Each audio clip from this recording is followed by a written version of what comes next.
ध्यायेत् शारदचन्द्रसुन्दरमुखम् ताम्रारविन्दे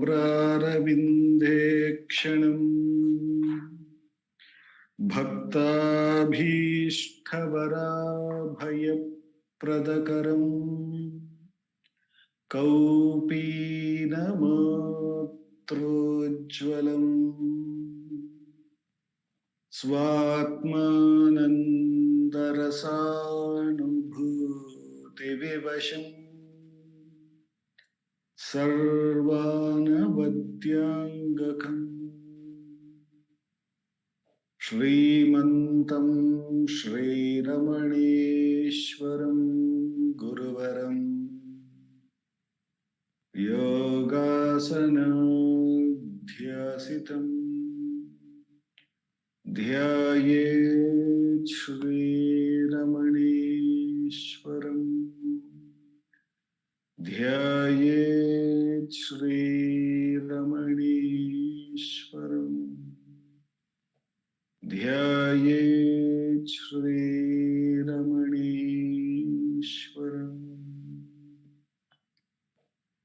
हृदयकुहरमध्ये केवलं ब्रह्ममात्रम् यहमहमिति साक्षातात्मरूपेण भाति हृदि विषमनसा स्वं चिन्वतामज्जतव पवनचलनरोधा आत्मनिष्ठो भवत्वम्। Namo Ramana. We will commence this week's Atma Vichara by listening to Bhagavan's Upadesham, and I will be reading from the book Ramana Answers, Self-Enquiry 1900 to 1950, a compilation of all the answers given by Bhagavan on the subject, on the questions raised on the subject related to Atma Vichara, self-enquiry. This compilation has been done by our founder president, Sri A.R. Natarajanji, and we are looking at the question and answers from 1936 to 1950. After reading the question and the answer given by Bhagavan and meditating, contemplating on the answer, we will have a 20 minutes Atma Vichara session, following which our President Sharda Akka would be talking about the subject matter of Atma Vichara as it has been revealed by Bhagavan to Ganapati Muni and has been compiled in Ramana Gita. And concluding, we will have prayers to Bhagavan. And this week's question, the devotee asks, the difficulty is to be in the thought-free state. The question is, the difficulty is to be in the thought-free state. To which Bhagavan says, leave the thought-free state to itself. Do not think of it as pertaining to you. Just as when you walk, you involuntarily take steps, so too in your actions. But the thought-free state is not affected by your actions. I repeat Bhagavan's answer. Leave the thought-free state to itself. Do not think of it as pertaining to you. Just as when you walk, you involuntarily take steps, so too is your actions. But the thought-free state is not affected by your actions. Here, Bhagavan is giving a very beautiful analogy about the walking and the involuntary steps taken by us. From morning till night, we might have done many walks for many purposes, but we are least perturbed by that, not only after the actions have been completed, even during the walking. So there is a state of acceptance of that. However, when it comes to our thoughts, we are not the same. We always sort of have a polarized approach to thought. We either say certain thoughts should be there and certain thoughts should not be there. And more importantly, and these conflicts, whether a thought should be there or should not be there, keeps happening when the thoughts are rising. There will be a thought that will be rising and there will be a countering feeling within us that why is this running? Why this is not running? And we are so caught up in that whirlpool of denying or having a very polarized approach to the thoughts that we have. And therefore, we miss out on the substratum, which is the thought-free state. We are so contemplating on the thoughts. We are using the thought to suppress the thought, to become free of the thoughts. It's like if you have a glass of water full of mud and we want the entire mud to settle down, all we need to do, if somebody had stirred it up and it's all around the place in the glass, all we need to do is just leave the glass and be.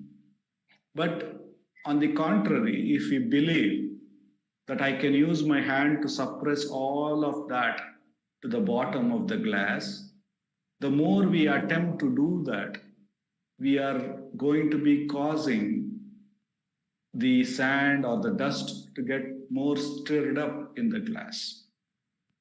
But that is our approach.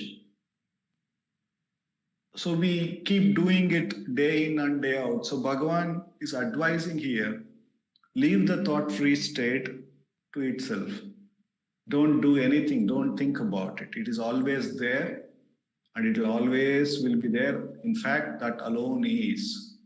Therefore, don't try to do anything about it. It is the de facto thing. It's like saying, do I have to do anything to this paper? This paper is always there. It is the letters on printed on the paper that is giving me different feeling, but the paper itself isn't giving anything. It's like that. The thought-free state is always there, but it's the thought which is making us feel that something is right or wrong, this is good or bad, or take a polarized position. So, what does Bhagavan tell about the thoughts? He tells two things, that these thoughts are our enemies, and he also says that these thoughts are not real. They are enemies because that it is not letting us experience our thought-free state. It is not real. He says, he gives the clue that it is not real, because when we take them to be real and try to deal with them, that is when they don't allow us to experience our thought-free state.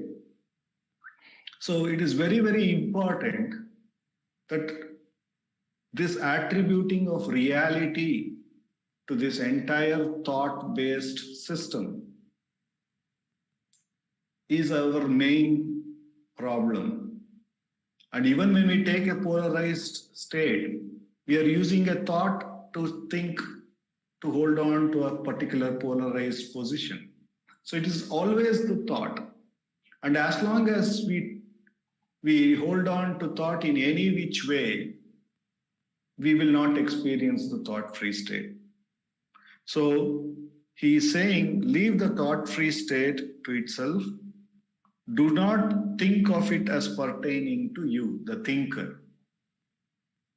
The thinker is thinking that he will achieve the thought-free state. If it is completely understood, the thinker and his thoughts are all unreal, or the thinker and the thoughts are the ones which are causing not to experience the thought-free state, then only the transcending is accepted as something the right way to do, or we will be summa iru, no matter what the thinker is doing or what the kind of thoughts that are coming, we don't give reality to it. That is the real way of being summa iru. And when we do that, we see that our natural state, the thought-free state, was never affected by any of these thoughts that came and went. Like in the sleep, whatever happened in the morning, from morning till evening, the consciousness, the awareness was not disturbed by it. It is the same fact even in the waking state. The awareness is not affected by any of these actions. So Bhagavan therefore says, just as when you walk, you involuntarily take step, so too is your actions, but the thought-free state is not affected by your actions. So the actions may happen like the walking. Actions may happen by the body and the mind for whatever purpose that Ishvara might have made it to happen. But if we see that we are the awareness, not this acting body or not this acting mind in the form of thoughts or anything, but the unaffected awareness, then these are not going to be affecting us. We see that it was involuntarily happening. A thought raised, whatever had to happen, happened, and it subsided. Like however many steps we took for whatever purpose, and that we are least bothered with it at the physical level, at the body level. Likewise, whatever the actions and whatever the thoughts that might have raised due to that actions, from morning to evening, we see at the awareness level, it has not affected them. So Bhagavan is saying, therefore, that to make sure, to struggle or to strive to make the thinker become thought-free, it is like making the thief become the police and to catch the thief. And it will never happen because he is the one who is the source of the disturbance. And if we give him reality, if the thinker and his thoughts are given reality, and we are holding on to him as our identity, then the thought-free awareness that we are is completely being superimposed by this identity, like the snake on that rope, and the snake and its actions of hissing, making the sound, everything appears very, very real. And we completely miss out the rope which never moved, never did anything. And likewise, the awareness would be completely missed out. And therefore, Bhagavan is saying, leave the thought-free state as it is. Just see that awareness, whether it was affected by any of the actions or any of the thoughts. And when realizing that it was never affected and realizing that awareness to be our natural state, Sahajasthiti, Bhagavan says that here and now the abidance in the self can happen, and there will be seen that entire difficulty was all because of imagining the thinker and his thought to be real.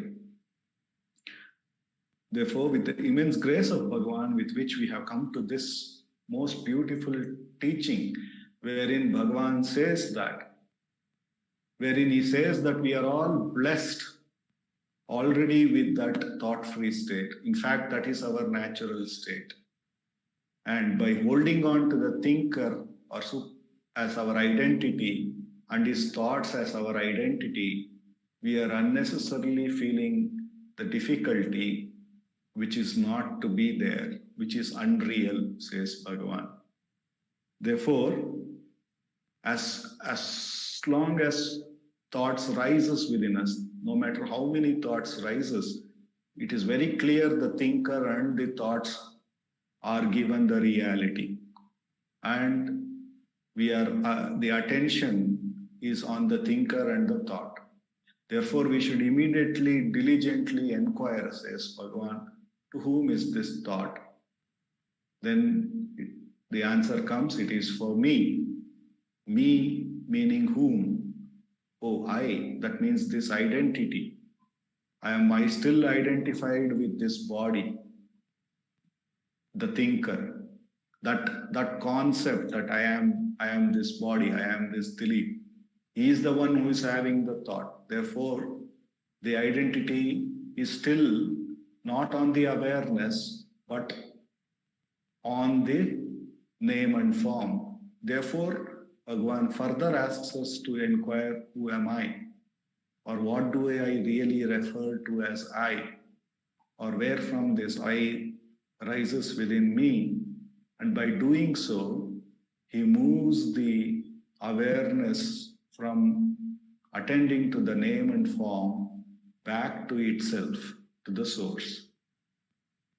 The query questioning of who am I takes us back to our natural state, that thought-free state that we are.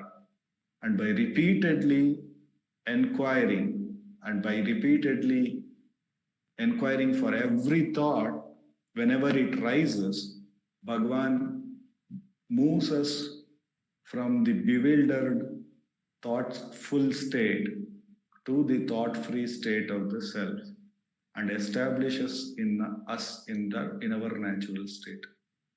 And he says, by diligently practicing this, one will gain enough strength to remain at the source.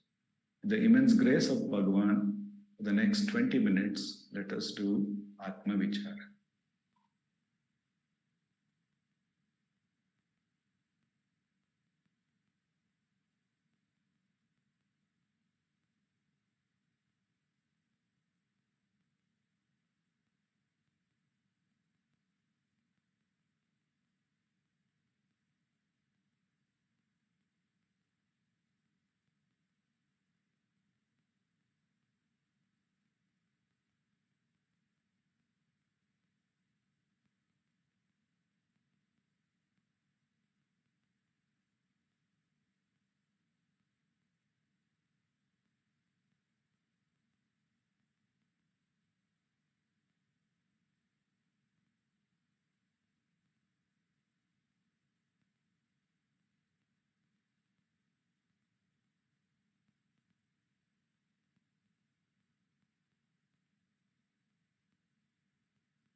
Namo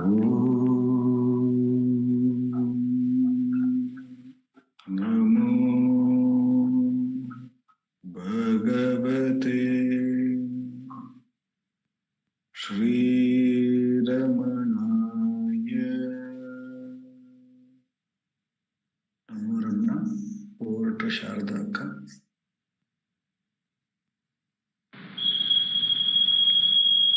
Namo Ramana. Prostrations to Ramana, shining as the self in all beings. By the immense grace of the self manifest as Ramana, we are meditating on his answers to the devotees' queries, questions, doubts regarding self-inquiry. And this in the first section of today's satsang from the compilation of Sri R. Natarajan of these questions and answers. And by the immense grace of Bhagavan, we have been able to practice self-inquiry for some time. And we continue to meditate on Bhagavan's answers to questions of seekers.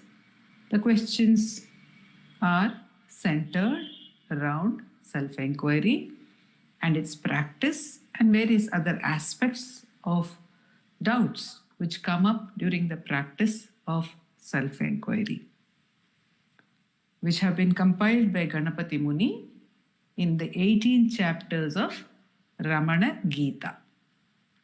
And we have completed the first 2 chapters. The first chapter spoke to us about the importance of practice. Practice and practice alone is important. That's what Bhagavan says, self-abidance, practice alone. And the second chapter was the Eka Shloki of Bhagavan, where Bhagavan says, Kevalam hridaya kuhara madhye kevalam brahmamatram hi aham iti sakshat atmarupena bhati. He has given us a description of the nature of the self, and also in the second part of the Eka Shloki, he tells us how to go within. Now, having learned how to go within and the magnificence of the self, we may be still assailed with some doubts as to whether there are other important duties that we have to perform. Is it all right if I am simply sitting in self-abidance? Is it enough? What about all my other duties?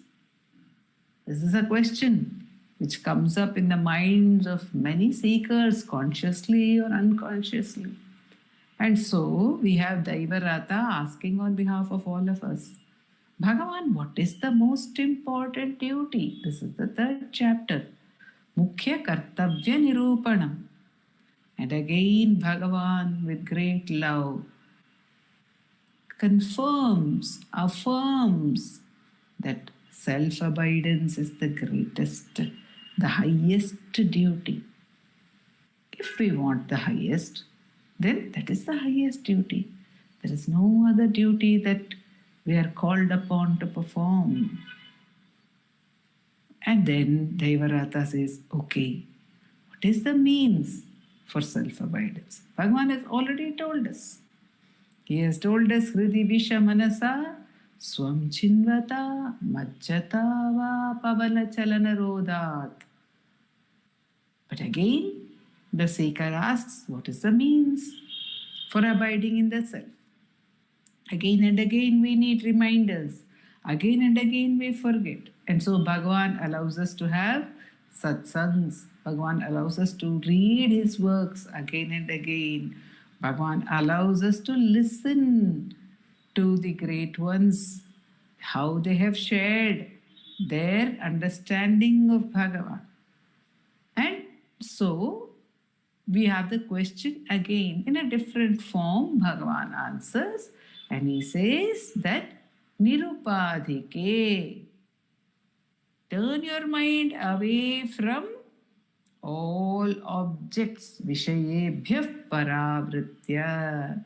vritti sarva prayatnatah vimarshe kevalam tishthed achale nirupadhike. This is the way. Turn your mind away from all objects. There he said, enter the heart. Here he understands that we are not able to enter the heart because our attention is turned on to objects. So Bhagavan says, turn your mind away from objects, and you need to put in the effort to do so.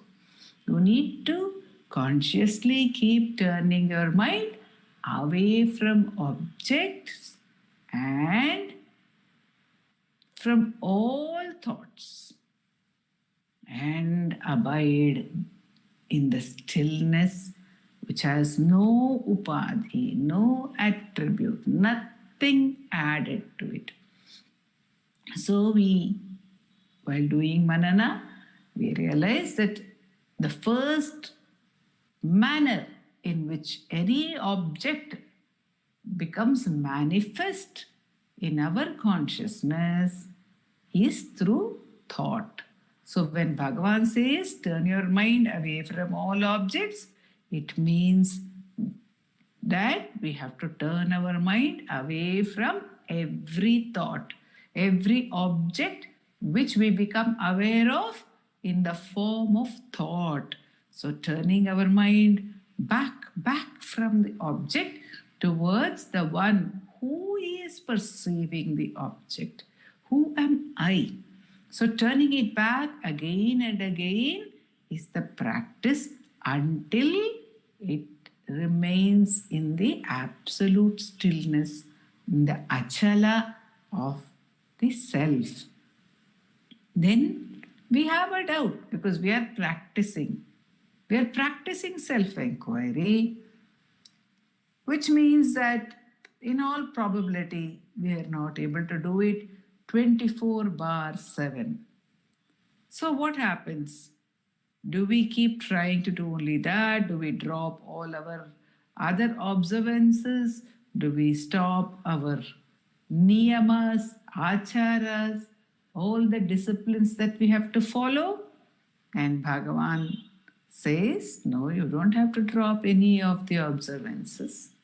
While trying to practice self-inquiry, continue to observe all those disciplines which have naturally come to you through your circumstances, through where you are placed in life, maybe what you have inherited from your parents, what you have taken up as a vow for some reason. From your childhood, you may be observing something.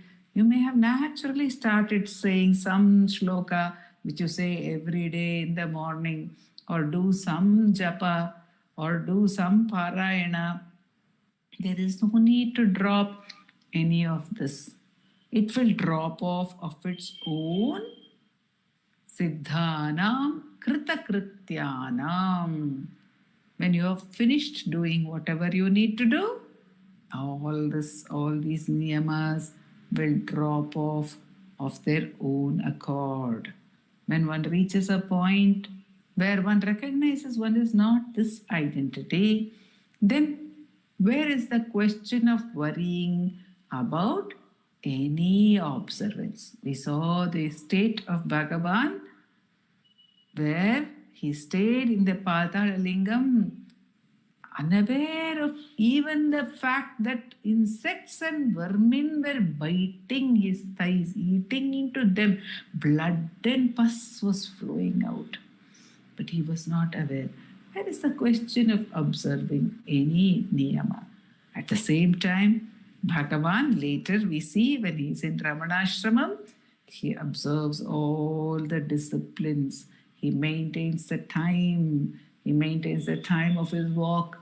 Where he goes to the kitchen, he cuts vegetables, he answers questions, he follows all the niyamas which are set, all the rules which are set for the other devotees, he himself follows.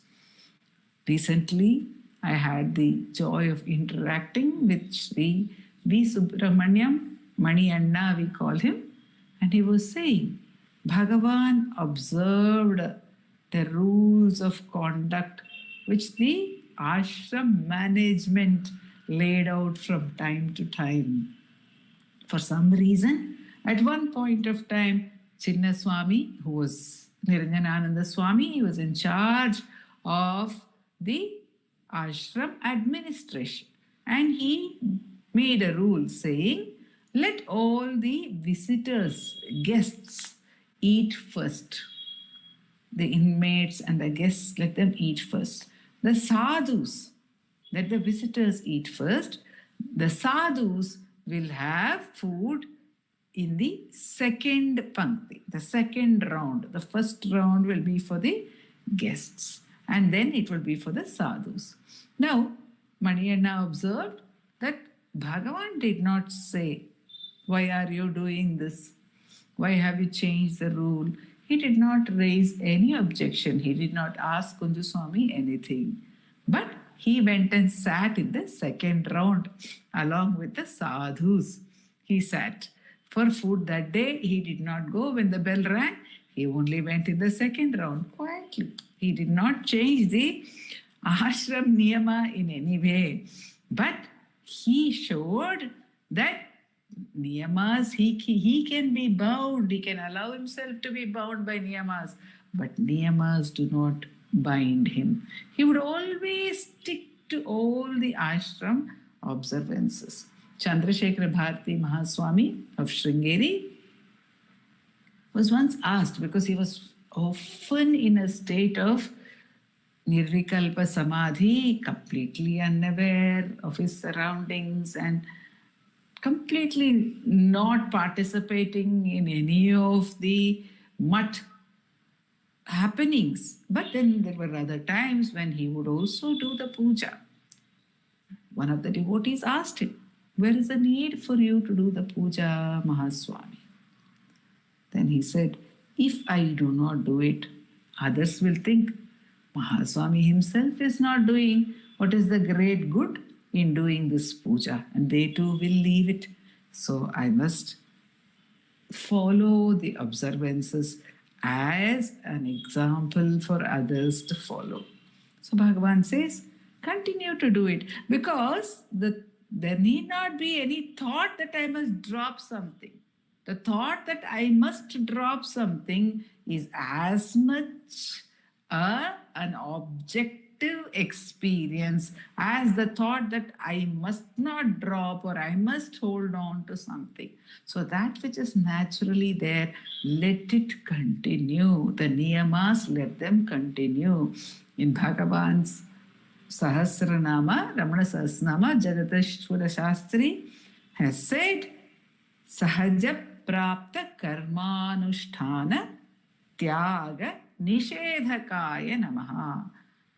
Sahaja Prapta Karmanusthana. Whatever is the karmas, whatever are the activities that have come down to us naturally as a human being, we have to do certain things.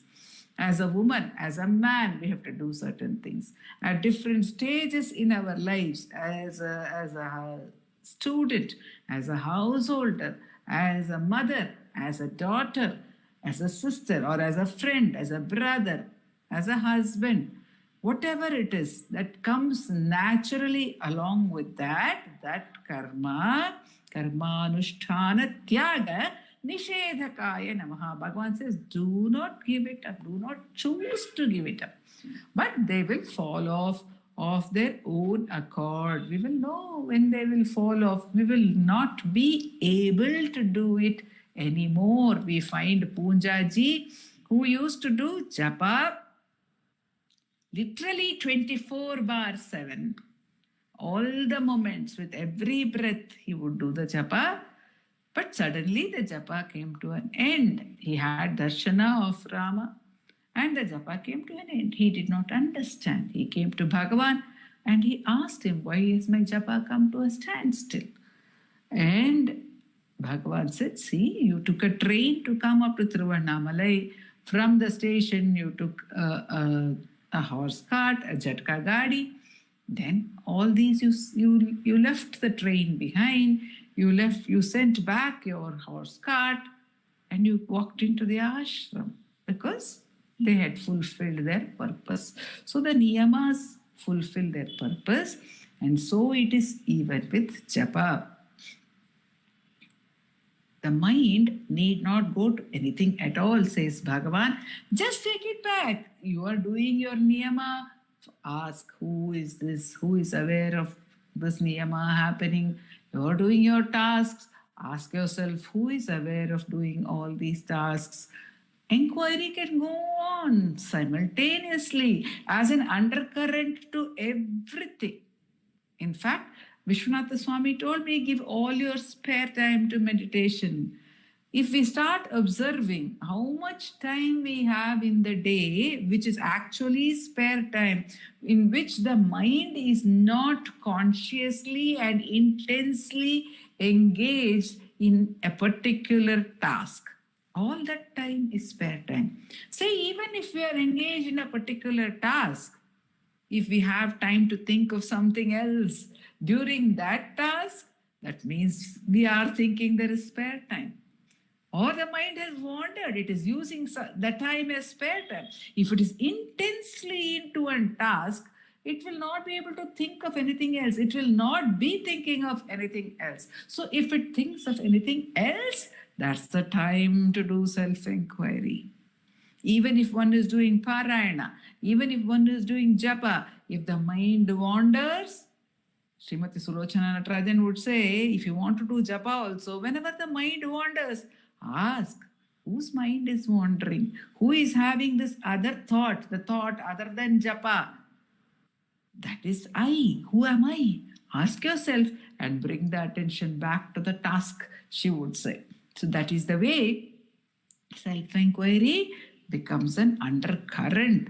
Even during japa, it can support the japa.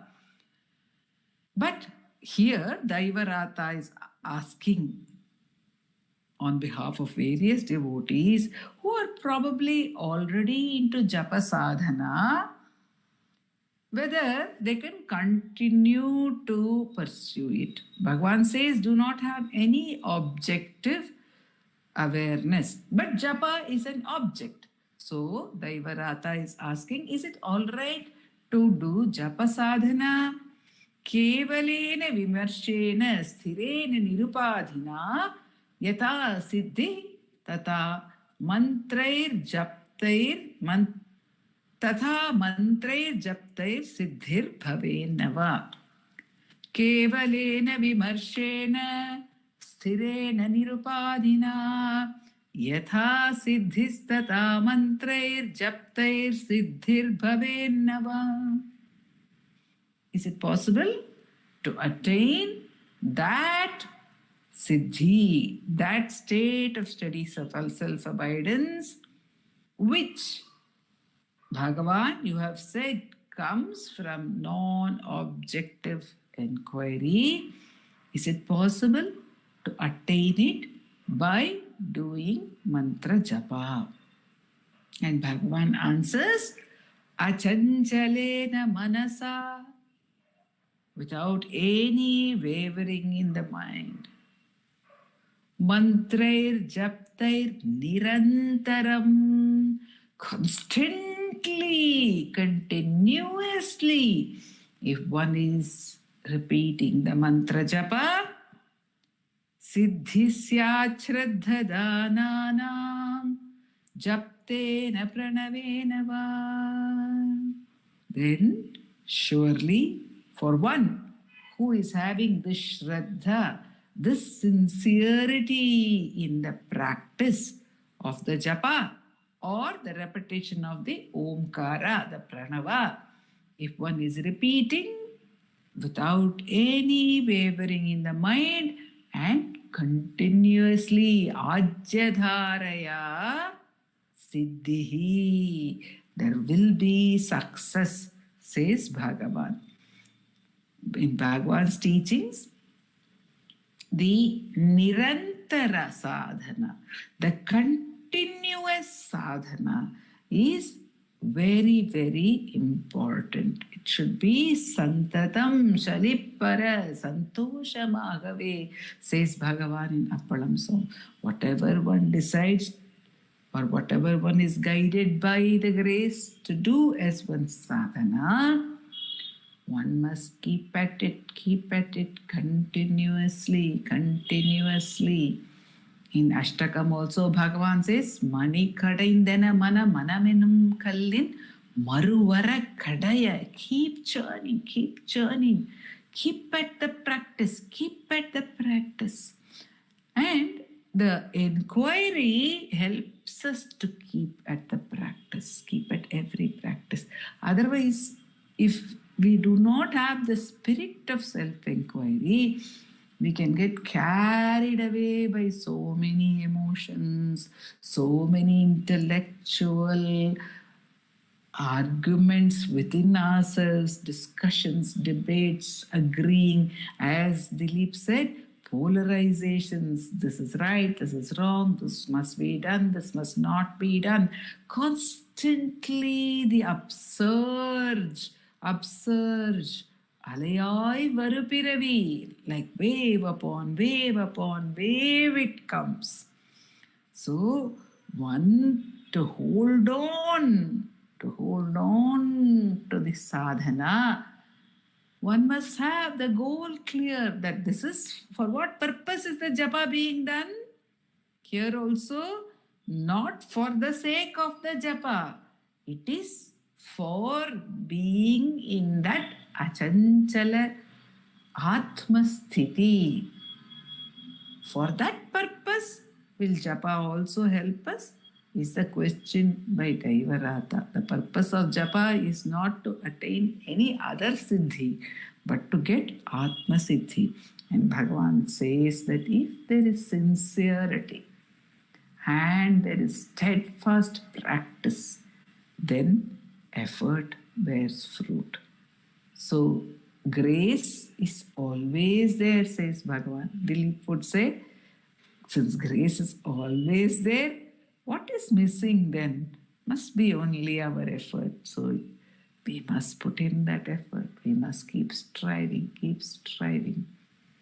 Endless striving until there is no one left to practice, to strive, to try and reach anywhere, and grace alone remains. Om Namo Bhagavate Sri Ramana.